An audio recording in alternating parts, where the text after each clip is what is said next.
नमस्कार, आप सुन रहे हैं रेडियो हिंदुस्तान और मैं हूं आपके साथ पारिजात। रेडियो कहानी में पेश है दूसरा भाग, गोली का। देश के सबसे प्रतिष्ठित कथाकारों में, उपन्यासकारों में, साहित्यिक रचनाकारों में अग्रगण्य श्री आचार्य चतुर्सेन शास्त्री जी के द्वारा लिखा हुआ ये गोली नामक उपन्यास अंकों में प्रस्तुत है। रेडियो हिंदुस्तान में ये दूसरा अंक है, गोली का।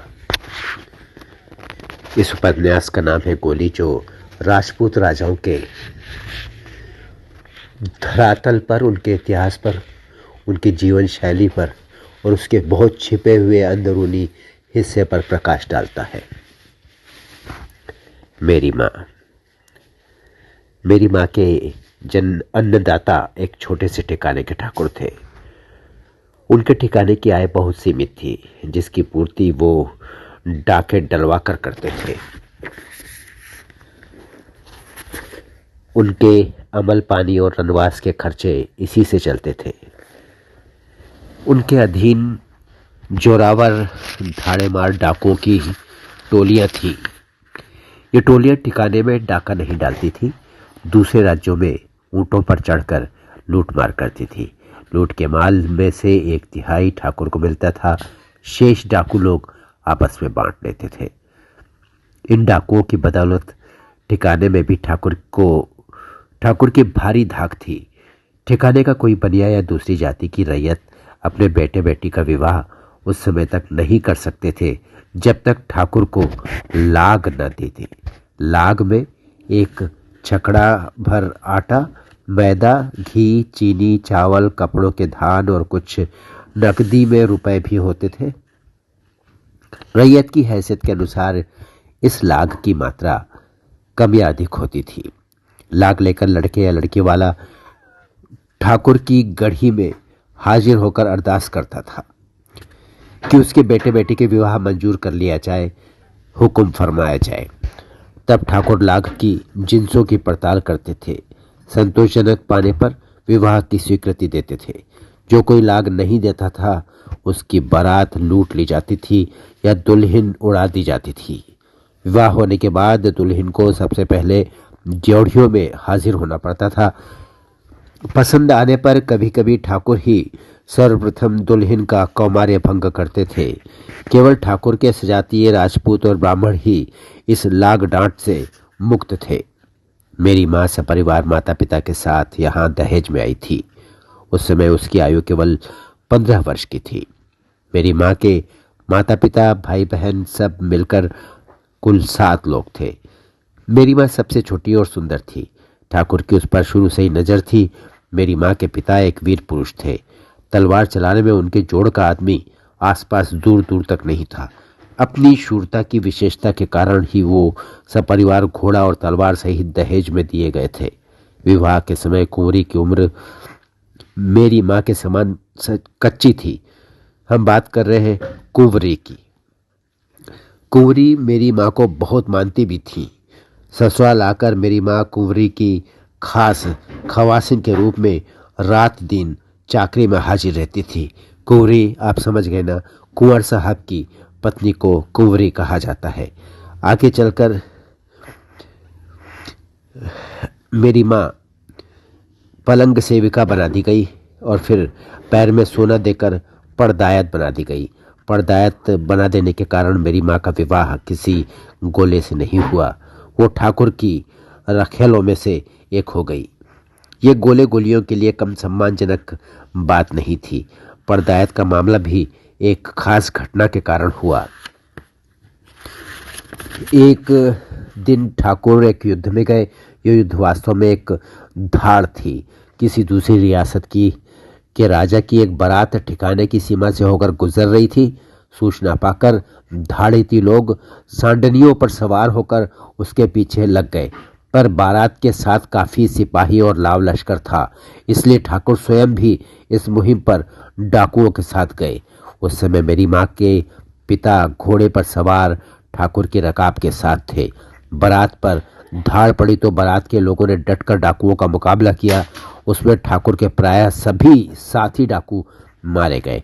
ठाकुर भी घायल होकर घोड़े से नीचे गिर गए। मेरी माँ का पिता भी ठाकुर की रक्षा करने में वीरतापूर्वक लड़कर घायल हुआ, पर वो ठाकुर को रण क्षेत्र में गिरता देख उन्हें मरा हुआ समझ उनके घोड़े पर बैठ अपने प्राण लेकर घर लौट आया। उसने ठाकुर के मरने की खबर आ सुनाई। ठाकुर के मरने की खबर सुनकर गढ़ी में रोना पीटना मच गया। ठाकुराइन ने पीले वस्त्र पहने, हाथों में मेहंदी रचाई, मांग में सिंदूर दिया और चिता सजवाकर उसमें बैठ गई। सती रानी की जय जयकार से दिशाएं गूंज गई। रानी जलकर खाक हो गई, पर चिता ठंडी भी नहीं हो पाई थी कि ठाकुर घायल अवस्था में गिरते पड़ते वापस आ पहुंचे। ठाकुर को जीता जागता देखकर सब लोग सकते की हालत में आ गए। जब ठाकुर ने ठाकुराइन के सती होने का समाचार सुना तो उन्होंने अपने सिर के बाल नोच डाले। बड़ी कठिनाई से ठाकुर के कोप से मेरी माता के पिता की रक्षा हुई और तभी से उन्होंने मेरी माँ को बाकायदा ठाकुर को भेंट कर दिया। मेरी माँ के अद्वितीय रूप और सौंदर्य पर ठाकुर तो पहले से ही लट्टू थे।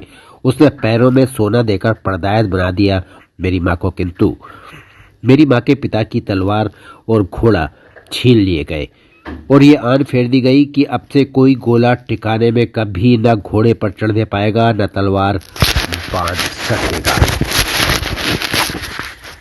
ठाकुर की 3 ठकुरानियां थी और सब निकम्मी थी। एक तो बूढ़ी और कुरूप एवं मूर्खा थी। ठाकुर का उससे अपना आमना सामना कभी कभी साल 6 महीने तक नहीं होता था। ठकुरानियों के अतिरिक्त 2 परदायतें और भी थीं, पर उम्र उनकी अधिक हो गई थी। इसके अतिरिक्त 21 खवास गोलियां भी थीं, पर उन सबके विवाह हो चुके थे। वे सब बारी बारी से रनवास में ठाकुर की सेवा करती थी और फिर अपने घर चली जाती थी। प्रतिदिन 12 खवासी ने रनवास में चाकरी करती थी। 6 दिन को 6 रात को, दिन में 6 होती थी, 6 रात में होती थी। जिनकी चाकरी की बारी नहीं होती वो अपने घर अपने धनी के साथ रहती। उनके घर भी ड्योढ़ियों में ही हुआ करते थे। घर क्या थे, कोठरियां थीं। इन खवासिनों के जो बच्चे होते थे उनके पिता उनके विवाहित पति ही होते थे। लड़कियां गोली तथा लड़के चाकर कहलाते थे। दोनों परदायतों के कोई संतान न हुई तो तीनों ठकुरानियों से कोई बच्चा हुआ। ठिकाने के उत्तराधिकारी के लिए ठाकुर ने उस कुंवरी से, कुंवर साहब की बीवी को कुंवरी कहा जाता है, ठिकाने के उत्तराधिकारी के लिए ठाकुर ने उस कुंवरी से ब्याह किया था। नई ठकुराइन बड़ी भावुक और सुंदर थी। ठाकुर उस पर रिझे हुए थे। ब्याह के दूसरे ही साल नई ठकुराइन ने एक कन्या को जन्म दिया। इतने दिन बाद कन्या के जन्म से ठाकुर ने बड़ी खुशी मनाई, लेकिन ठाकुर के मरने की खबर सुन अकेली नई ठकुराइन को अत्यंत क्लेश हुआ और कुछ घंटों के बाद वो स्वर्गवासी हो गई। दूसरी स्त्रियों ने इसका दुख नहीं मनाया। ठाकुर को नई ठकुराइन के मरने का बड़ा रंज था, पर मेरी माँ को पाने के बाद शीघ्र ही वो सब कुछ भूल गए और तब मेरा जन्म हुआ। मेरी माँ परदायत के प्रतिष्ठित पद पर थी, इसलिए मेरे पिता के स्थान पर ठाकुर की मोहर लगी थी। मैं गोली तो थी पर चाकर न थी, क्योंकि मेरा बाप गोला दारोगा नहीं ठाकुर था। मेरी माँ को इसका गर्व था। माँ पर अब 2 बच्चों के पालने का भार था, एक मेरा, दूसरी कुंवरी की लड़की का, जो अब 3 साल की हो गई थी। ठाकुर के घर में रसोड़ा सबका अलग अलग हुआ करता था। खवास और चाकर तो अपने अपने घर खाते ही थे। तीनों ठकुराइनों और दोनों परदायतों की भी रसोई अलग अलग बनती थी। कोई किसी का शरीक न था। रसोड़ा मेरी माँ का भी अलग था और अब अपने माता पिता से उसका कोई सरोकार न था। ठाकुर का रसोड़ा भी अलग था। आपको ये सुनकर आश्चर्य होगा कि सबका भोजन अलग अलग बनता था, परंतु आप ये जानकर भी आश्चर्य करेंगे, सबको प्रतिदिन 1 दिन का पेटिया अटोले से मिलता था। पेटिया का अर्थ है आटा, दाल, चावल, घी, ईंधन, तरकारी आदि। ठाकुर की गृहस्थी पीढ़ी दर पीढ़ी से इसी तरह चलती आई थी। प्रतिदिन सबको केवल 1 दिन का पेटिया मिलता और सब अपना अपना भोजन अपने अपने सेवकों चाकरों से बनवाकर खाते पीते। भोजन ठाकुर का भी अलग होता, उनका शयनागार भी अलग ही था। खवास, गोली, चाकर और इधर उधर के माल तो उनके अपने ही एकांत शयनागार में सेवा करते। जिस दिन वो किसी ठकुराइन या परदायत के यहाँ रात्रि व्यतीत करने को जाया करते ठाकुर साहब, उस दिन तीसरे पहर एक लोटा भांग उस स्त्री की यहाँ भेज दी जाती थी। भांग बहुत बढ़िया किस्म की मेवा आदि डालकर बनाई जाती थी, पर इस बात का संकेत होता था कि आज रात ठाकुर की उसके साथ में शयनागार में अवाई है। बस तत्क्षण सिंगार पटार सार संभाल की धूम मच जाती थी। शयनागार फूलों से सजाया जाता, इत्र से सुवासित किया जाता, दारू की बोतलें मंगाई जाती, पान तैयार किए जाते, गजल भी तैयार होती, पलंग की चादरें बदली जाती, लड़कियों की तादाद बढ़ाई जाती, मसलदे करीने से लगाई जाती। ठाकुर काफ़ी रात तक बाहर अपने गोले खवासों की जी हुजूरियों में घिरे गढ़े किस्से और उल्टी सीधे खबरें सुनते रहते। कभी कभी डाकू साथियों के आ जाने पर देर तक वो उनके साथ माल का बंटवारा करते। चाबी कुची सब गोले खवासों के पास रहती। रुपए पैसे और उनका हिसाब भी वही लोग रखते थे। उनकी ओर से तनिक भी दगाबाजी की संभावना न थी। बहुत रात बीते, ठाकुर साहब रनवास में आते, ठकुराइन या परदायतें उनका स्वागत करती। मेरी माँ मुझे और कुंवरानी को खूब सजाकर गुड़िया सी बना देती। ठाकुर आकर हमें प्यार करते खिलाते, फिर मेरी माँ के संकेत पर खवासिन हमें दूसरे कमरे में ले जाकर सुला देती।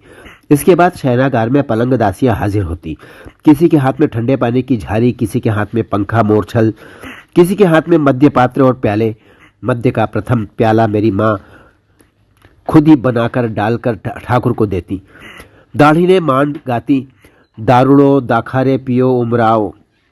फिर खवास भर भर कर जाम मेरी माँ को और ठाकुर को देती, और वे दीन दुनिया को भूलकर रास रंग में डूब जाते। ऐसा ही राजपूती जीवन का ढर्रा उन दिनों राजस्थान में चला करता था।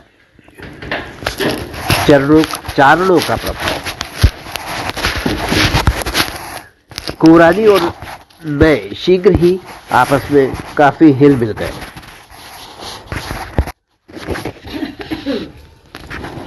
कुंवरानी और मैं शीघ्र ही आपस में हिल मिल गए। कुंवरानी मुझसे 2.5-3 साल बड़ी थी। सुंदरी में मैं अधिक थी, थोड़ा ज्यादा सुंदर थी मैं। मेरा रंग गोरा था, कुंवरानी सांवली थी। राजपूतों में बहुत कम गोरा रंग मिलता है। मैं जरा नाजुक भी थी। मेरे नाक नक्श सब सुडौल थे। कुंवरानी जरा भारी शरीर की थी। नाक उसकी थोड़ा चपटी थी, पर आंखें बड़ी पानीदार थी। माँ हम दोनों को समान भाव से पालती पोसती। मैं तो उसकी बेटी थी ही। कुंवरानी बिना माता की तथा माँ के स्वामी और स्वामिनी की बेटी थी। कुंवरानी की माँ के साथ मेरी माँ का भी लगभग वही रक्त संबंध था जो मेरा कुंवरानी का था। इसी से माँ का कुंवरानी पर विशेष प्यार था। आदर भी मुझसे अधिक था। वो कपड़े भी मुझसे बढ़िया पहनती थी। खाना मुझे अभी भी अक्सर कुंवरानी के जूठे रूप में ही मिलता था, पर कुंवरानी मेरा जूठा नहीं खा सकती थी। इस बात का पूरा ध्यान रखा जाता था। कुंवरानी के सभी पुराने वस्त्र मुझे मिलते थे। कुछ को तो काट छांट कर तभी मेरे लिए ठीक कर दिया जाता था कि मैं बड़ी होने पर पहन सकूंगी। ठाकुर मुझे भी बहुत प्यार करते थे। असल बात यह है कि मेरी माँ ने उनका मन मोह लिया था। ठकुराइन के जीते जी वो इतना खुलकर मेरी माँ के साथ घनिष्ठता नहीं बरत सकते थे। उनके मरने पर उन्होंने माँ को परदायत बनाकर और पैरों में सोना देकर बहुत बड़ी इज्जत दी थी। एक क्षण के लिए मुझे अनुमति दीजिए जी।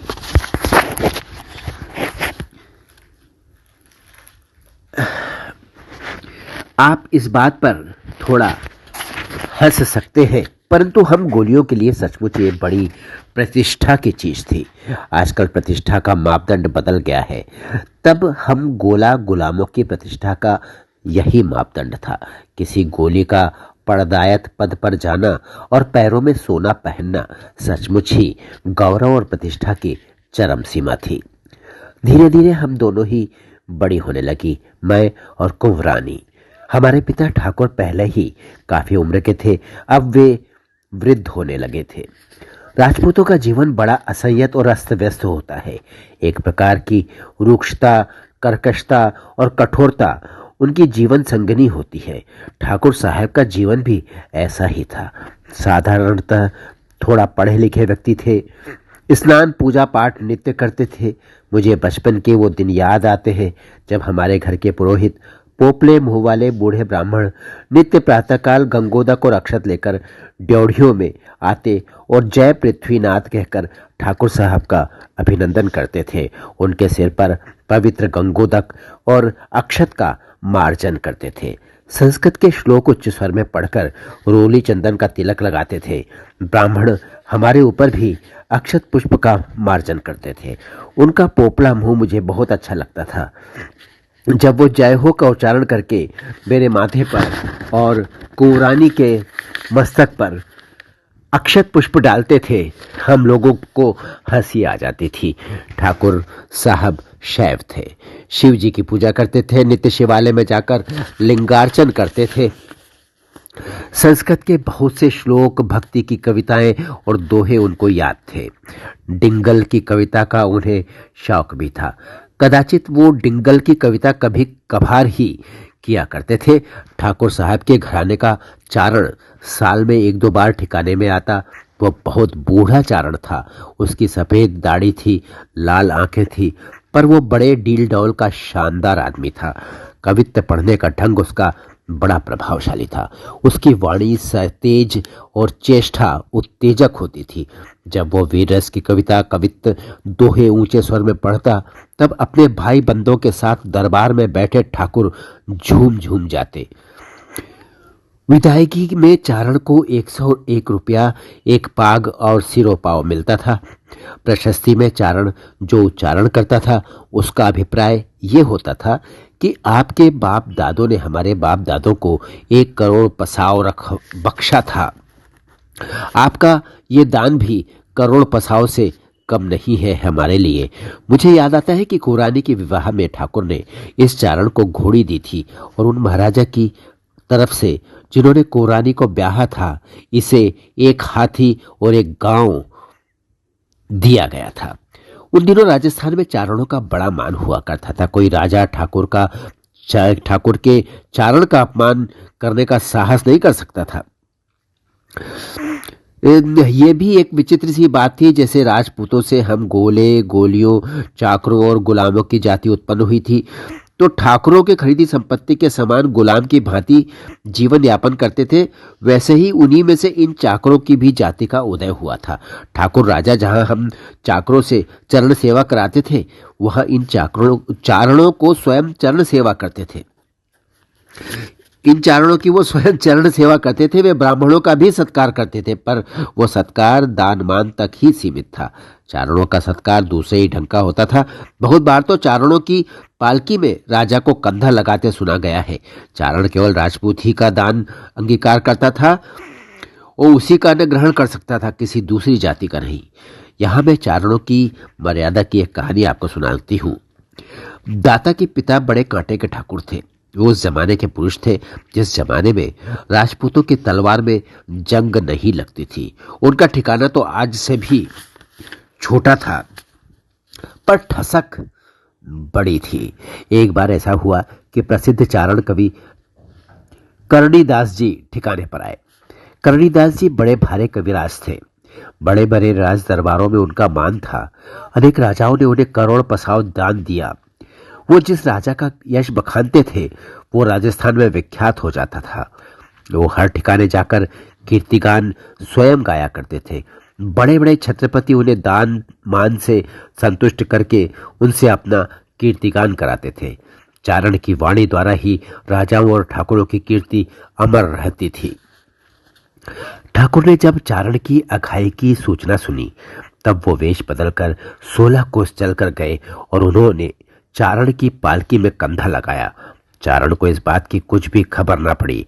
वो गांव का सिवाना निकट आ गया। तब चारण ने क्रुद्ध होकर कहा, अरे ये ठाकुर तो बड़ा घमंडी प्रतीत होता है। हम इसके सिवाने में आ पहुंचे और वो अभी तक हमारी खोज खबर के लिए नहीं आया। हमारी सवारी यहीं से लौटा दो, हम इस गांव में नहीं जाएंगे। यह सुनते ही ठाकुर पालकी से हटकर कविराज के सामने आए और बोले, बाबा जी, मैं तो 16 कोस से आपकी पालकी में कंधा दिए जा रहा हूं। ठाकुर का परिचय पाकर के उनकी ऐसी सेवा देखकर चारण प्रसन्न हो गए। एक रात उन्होंने ठिकाने में वास किया। जब चले तब बोले, ठाकुर, मेरा एक नियम है, जब कोई राजपूत या तो युद्ध में जय प्राप्त करता है या वीर गति को प्राप्त होता है, तभी मैं उसका यशगान करता हूँ, नहीं तो नहीं करता। मैं तुम्हारी सेवा से प्रसन्न हूं, परंतु मेरी वाणी तुम्हारे यश में तभी फूटेगी जब तुम या तो वीरता से युद्ध जय करो या रणभूमि में काम आ जाओ। इतना कहकर चारण चले गए और ठाकुर के मन में बात घर कर गई। उन दिनों लड़ाई झगड़े तो होते ही रहते थे, पर अंग्रेजी राज के प्रताप से युद्ध नहीं होते थे। राजपूतों का प्राचीन जीवन अब समाप्त हो रहा था। राजस्थान जो जो अंग्रेजों की छत्र छाया में आता जाता था, राजपूत आलसी होते जाते थे। दिन पर दिन और वर्ष पर वर्ष बीतते चले गए, पर ठाकुर को युद्ध में आने का प्रसंग हाथ न लगा। चारण से कीर्तिगान सुनने की उनकी तीव्र अभिलाषा ज्यों की त्यों बनी थी, लेकिन पूर्ण नहीं हुई। मैं पहले ही बता चुकी हूं कि डाका और धाड़ की वारदातें होती रहती थी, पर ऐसे अभियान प्रशंसनीय नहीं होते थे। न चारण उन्हें वीरता में परिगणित करते थे। इसी बीच चारण मर गए, पर मरते समय अपनी पत्नी से वसीयत कर गए कि ठाकुर की सेवा का ऋण मेरे ऊपर है। यदि तेरे जीवित रहते ठाकुर वीर कृत्य करे तो तू उसकी वीरत बखानना। एक दिन ठाकुर को कुछ ऐसा ही सुयोग लग गया। उन्होंने सुना कि मराठों की सेना उनके सिवाने में होकर अभियान कर रही है। बस वो अपने 12 भाई बंदों को संग लेकर उस विपुल वाहिनी का मार्ग रोक कर खड़े हो गए। मराठा सरदार ने बहुत समझाया बुझाया, लोभ लालच दिया, पर ठाकुर ने एक ना सुनी और युद्ध करके वो वीर गति को प्राप्त हुए। यह सूचना चारणी ने पाई तो उसने उनकी वीरत बखानी, जो सारे राजस्थान में गाई जाने लगी। ऐसा ही उन दिनों चारणों का प्रताप हुआ करता था और राजपूतों की सनक भी हुआ करती थी। आपसे गोली के अगले अंक में फिर मिलता हूँ बहुत जल्दी। याद रखिए, ये बहुत उत्तेजक, रोमांचक और रहस्यमय कहानी है, क्योंकि असल जिंदगी से आज की तारीख में इसका कोई लेना देना नहीं। किसी फिल्म की कहानी से ये कम भी नहीं। फिर मिलता हूँ, तब तक करते रहिए राम राम, जय जय राम।